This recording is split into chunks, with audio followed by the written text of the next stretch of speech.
Hello नमस्कार दोस्तों, मैं पीयूष जायसवाल स्वागत करता हूं आप लोगों का अपने इस चैनल पे। दोस्तों, इससे पिछली वाली वीडियो में मैंने आप लोगों को फ्यूचर इंडेफिनिट टेंस के बारे में बताया था और फ्यूचर इंडेफिनिट टेंस हमारा ख़त्म हो गया था। उसके 2-3 दिन बाद हमारी क्लास नहीं हो पाई थी क्योंकि यहाँ पे गांव पे जब बारिश होती है तो 2-3 दिन लाइट नहीं आती है। तो टेक्निकल इशू होने के कारण मैंने आप लोगों की क्लास 2-3 दिन नहीं ले पाई है। तो उसके बाद मैं शुरू करता हूँ कौन सा टेंस, फ्यूचर कंटिन्यूअस टेंस।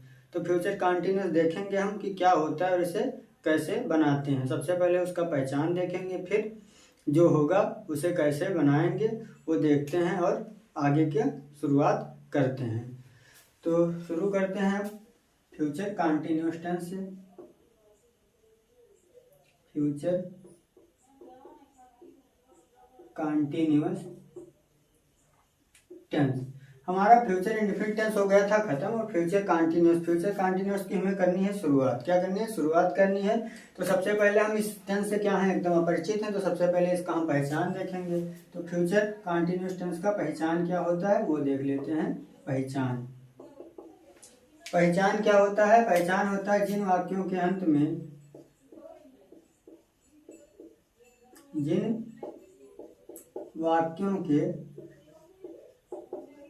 अंत में रहा होगा। क्या रहा होगा? अगर कंटिन्यूअस होगा तो रहा जरूर आएगा। कंटिन्यूअस है अगर तो रहा, जैसे प्रेजेंट कंटिन्यूअस रहा है, पास्ट कंटिन्यूअस रहा था, फ्यूचर कंटिन्यूअस रहा होगा। रहा होगा, रही होगी,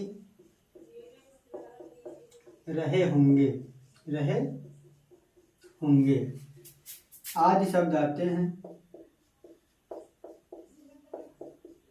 आदि शब्द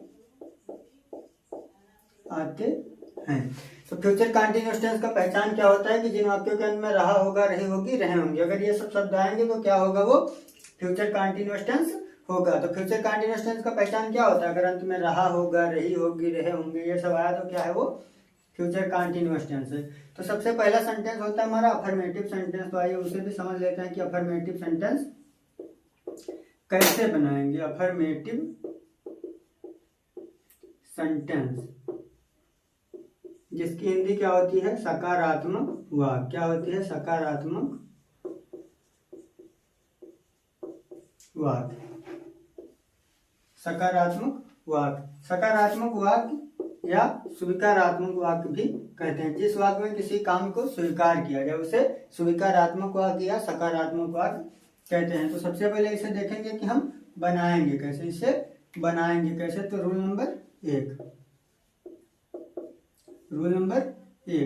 नंबर एक हमारा क्या है कि आई तथा बी के साथ,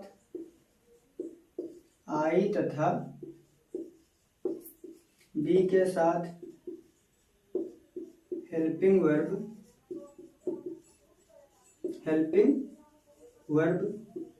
शैल बी, किसका? शैल बी का प्रयोग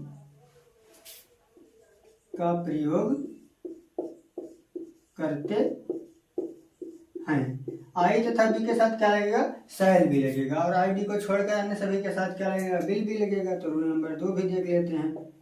रूल नंबर 2 हमारा है कि आई तथा बी को छोड़कर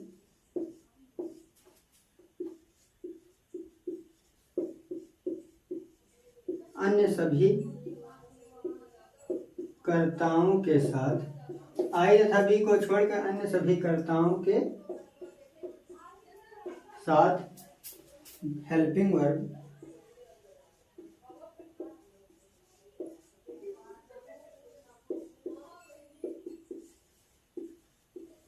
विल बी का प्रयोग करते हैं। आई तथा बी के साथ शैल बी और आई बी को छोड़कर अन्य सभी के साथ विल बी का प्रयोग करेंगे। और नियम नंबर 3 हमारा क्या है वो भी देख लेते हैं। नियम नंबर 3 यह है कि अगर रहा रही आएगा तो क्रिया की पहली अवस्था में आईएनजी लगेगा। तो वही क्रिया की पहली अवस्था में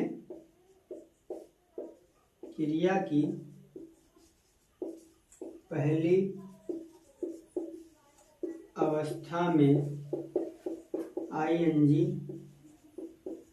जोड़ देते हैं। क्रिया की पहली अवस्था में आईएनजी जोड़ देते हैं। तो फ्यूचर कंटीन्यूअस टेंस हमारा क्या है कि जिन वाक्यों के अंत में रहा होगा, रही होगी, रहे होंगे, अगर ये सब शब्द आएगा तो फ्यूचर कंटीन्यूअस टेंस होगा। अब इसका अफर्मेटिव सेंटेंस कैसे बनाते हैं? अफर्मेटिव सेंटेंस में आई और बी के साथ क्या लगेगा? शैल बी लगेगा। आई तथा बी के साथ शैल बी का प्रयोग करेंगे, और आई बी अगर नहीं होगा तो और सबके साथ क्या लगाएंगे?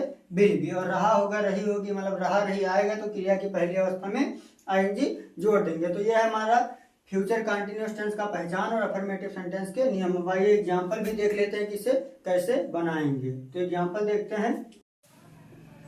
एग्जाम्पल है हमारा, जैसे मैंने कहा वह जा रहा होगा, वह जा रहा होगा। अंत में क्या है? रहा होगा। पहचान में हमारा क्या लिखा था? यही कि जिन वाक्यों के अंत में रहा होगा, रही होगी। तो क्या है?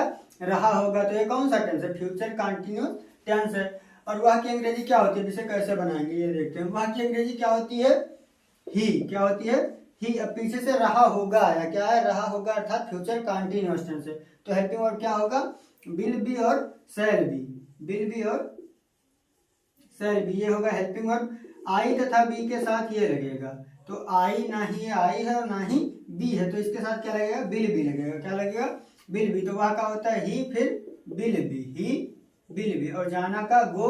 और नियम नंबर तीसरा हमारा कहता है कि क्रिया की पहली अवस्था में क्या लगाएंगे? आईएनजी लगाएंगे। तो हो जाएगा गोइंग।